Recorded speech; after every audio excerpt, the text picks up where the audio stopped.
안녕하세요. 1월 11일 화요일 아침입니다. 말씀과 함께 새롭게 오는 소망의 아침을 시작하겠습니다. 앤드루 팔리는 예수 그리스도께 시선을 고정할 때 더 높은 차원의 삶이 열린다라고 이야기합니다. 마태복음 8장 14절로 22절까지 말씀을 본문으로 하여 예수님을 따르는 제자의 길이라고 하는 주제로 함께 은혜를 나누기를 원합니다. 예수님은 공생의 시작 지점이었던 가버나움에 돌아오셔서 베드로의 집을 근거지로 삼아 죽기와 치유 사역을 이어나가십니다. 예수님은 보통 사람들이 먼저 나와 믿음으로 치유를 요청할 때 그에 대한 응답으로 치유를 베푸시는데, 베드로의 장모의 경우에는 예수님 스스로 결정하셔서 일방적으로 고쳐주셨습니다. 이는 우리에 대한 예수님의 사역이 조건적이고 반응적이기보다 독립적이고 주도적이심을 알려주고 있습니다. 예수님의 죽기와 치유 사역은 단순한 기적 사건이 아니라 메시아 사역의 성취입니다. 특히 이사야 53장 4절이 묘사한 고난의 종의 사역을 이루십니다. 예수님이 다윗의 혈통의 메시아로서 고난받은 종의 사역을 감당하신다는 암시는 예수님이 성령으로 기름 부음 받으실 때 하늘에서 들려온 목소리에 나타났습니다. 따라서 예수님이 귀신을 쫓으시고 병을 고치시는 것은 악의 세력들을 단순히 바깥으로 쫓아내시는 것이 아니라 예수님이 짊어지고 계셨다가 십자가에서의 대속적 죽음을 통해 십자가에 못 박아 근본적으로 뿌리를 뽑으시는 것입니다.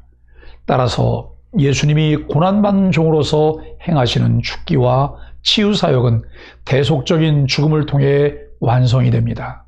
예수님을 따르는 제자의 삶은 편안하고 안정된 삶을 보장해 주지 않습니다. 정해진 거처도 없고 편히 쉴 곳도 없는 예수님 한 분만 붙들고 그분과 함께 나그네같이 사는 것을 각오해야 합니다. 그렇게 각오한 자는 예수님을 따르는 것이 삶의 최우선 순위가 되어야 합니다. 예수님을 따르지 않는 이 세상에서 살며 파생되는 여러 가지의 의무와 책임이 우리의 우선순위를 장악하게 놔두면 안 됩니다. 그것들이 아무리 중요하게 여겨져도 예수님을 따르는 길과 충돌된다면 언제든 과감하게 내려놓을 수 있어야 합니다. 예수님이 베드로의 집에 들어가셔서 그의 장모가 열병으로 앓아 누운 것을 보셨습니다. 다른 설명이 없기 때문에 열병의 원인을 정확하게 우리는 알 수 없습니다. 예수님이 그의 손을 만지시자 열병이 떠나갔습니다. 나병 환자를 고치셨을 때와 마찬가지로 이번에도 접촉을 통해 치료하셨습니다. 유대교에서는 열병이 있는 자를 만지는 것이 금지되었으나 예수님은 이번에도 병자의 손을 만지셨고 그에게서 열병이 떠나갔습니다. 여기서 주목할 것은 앞의 치유 이야기들과는 다르게 아무도 예수님께 먼저 치유를 요청하지 않았습니다. 예수님께서 열병으로 누워있는 베드로의 장모를 보시고 곧바로 그 손을 만져 병을 고치셨습니다. 예수님은 대부분의 경우 먼저 사람들이 믿음으로 간청하는 것을 원하시지만 그것이 절대적인 조건은 아니었습니다. 베드로의 장모의 경우와 같이 예수님이 일방적으로 결정하셔서 치유해 주시기도 합니다. 열병이 떠나자 베드로의 장모가 일어나서 예수님께 수종들었습니다. 이 사실은 그녀가 온전히 치유되었으며 예수님께 치유에 대한 감사를 표했음을 암시합니다. 날이 저물자 사람들이 귀신 들린 자를 많이 데리고 왔습니다. 장소는 여전히 베드로의 집입니다. 귀신 들린 자들뿐 아니라 병자들도 데려왔습니다. 마태는 귀신 들린 자들과 병든 자들을 구분해서 예수님이 귀신은 쫓아내셨고 병은 고치셨다고 표현합니다.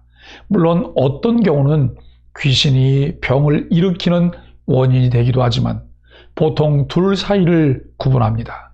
마태는 죽기와 치유의 사역이 선지자 이사야의 예언, 즉 우리의 연약한 것을 친히 담당하시고 병을 짊어지셨도다라는 예언의 성취라고 설명합니다.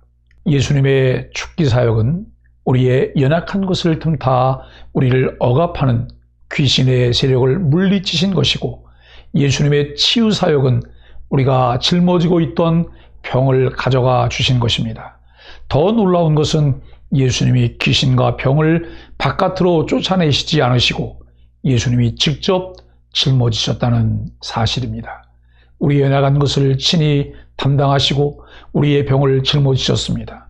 우리의 연약함과 질고로 고통을 당할 때 모든 것을 대신 짊어지신 예수 그리스도의 이름을 의지하는 것이 치유와 귀신과 결별하는 방법입니다. 예수님의 죽기와 치유가 고난받는 종의 대속적인 죽음으로 완성됨을 암시합니다. 쫓아낸 귀신과 병은 다시 돌아올 수 없습니다. 귀신 들림과 병의 궁극적인 뿌리인 죄 문제를 예수님이 대속하심으로 감당하셔야만 귀신 들림과 질병으로부터 영원히 자유로워질 수 있습니다. 예수님이 짊어지신 귀신과 질병은 십자가에서 죄와 함께 못 박혀졌습니다. 많은 무리가 예수님을 애워싸자 건너편 곧 갈릴리 호수 동쪽으로 가기를 명하십니다. 가버나움을 떠나야 하는 상황은 제자들의 헌신도를 시험하는 계기가 됩니다. 이때 한 서기관이 선생님이여 어디로 가시든지 저는 따르리이다 라고 말합니다. 이 서기관은 이미 예수님을 따랐던 자 중에 하나지만 그저 선생님이라고 칭하는 것을 볼 때 예수님을 랍비 정도로만 여긴 것으로 생각됩니다. 어디로 가시든지 따르겠다라는 말도 전적인 충성이라기보다 그저 이동 방향에 대한 언급 정도로 들립니다. 이에 대해서 예수님은 현실주의적으로 대답하십니다. 여우도 굴이 있고 공중의 새도 거처가 있을 때 인자는 머리 둘 곳이 없습니다. 여기서 인자는 예수님을 가리키는 말입니다. 예수님은 편히 쉬실 수 있는 정해진 거처도 없이 나그네와 같이 떠도는 불안정한 삶을 사셨습니다.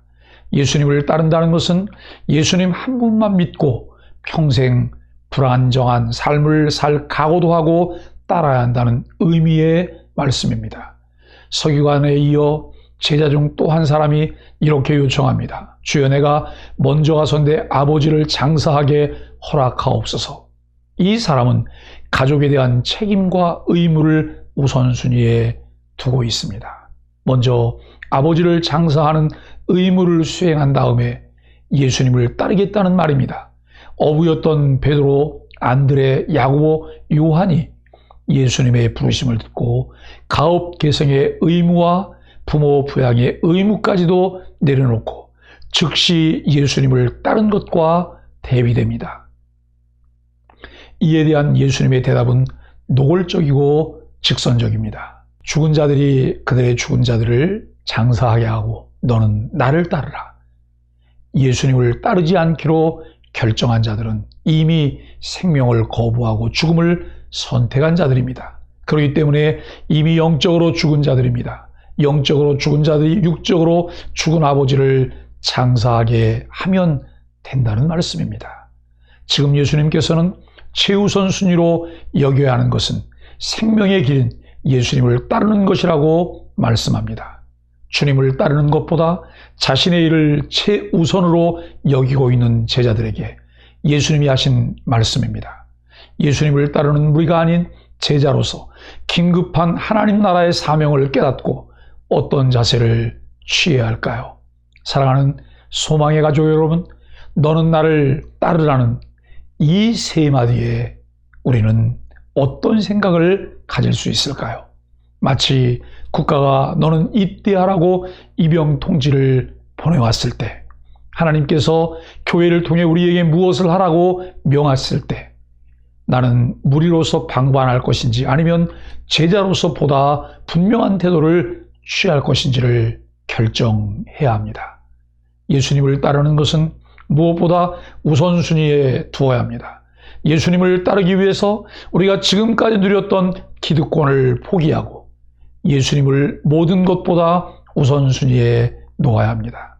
하나님 나라는 이처럼 모든 것을 내려놓고 오직 주님을 최우선으로 삼는 사람들에 의해서 세워져 갑니다. 건강하고 평안하고 풍요롭게 살다가 천국에 가고 싶어서 예수님을 믿는 사람들이 있습니다. 예수님은 물론 이런 사람들을 배척하지 않으시고 은혜를 베푸십니다. 하지만 그들은 하나님 나라를 위해 충성하는 제자라고 하기 어렵습니다. 우리는 주님의 참 제자가 되어야 합니다. 무엇보다도 주님을 최우선순위에 두고 주님을 따르는 은혜를 누리게 되길 예수 그리스도의 이름으로 간절히 축복합니다. 함께 기도하겠습니다. 우리의 모든 아픔과 연약함을 친히 담당하신 주님께 감사드립니다. 머리 둘 곳 없으셨던 이 땅에서도 하늘의 부요함을 누리신 주님을 본받게 하여 주옵소서. 오직 하나님의 뜻에 우선순위를 두시고 십자가의 사랑을 끝내 이루신 주님을 저와 우리 교회 공동체도 기꺼이 따르게 하여 주옵소서. 예수님의 이름으로 간절히 기도합니다. 아멘.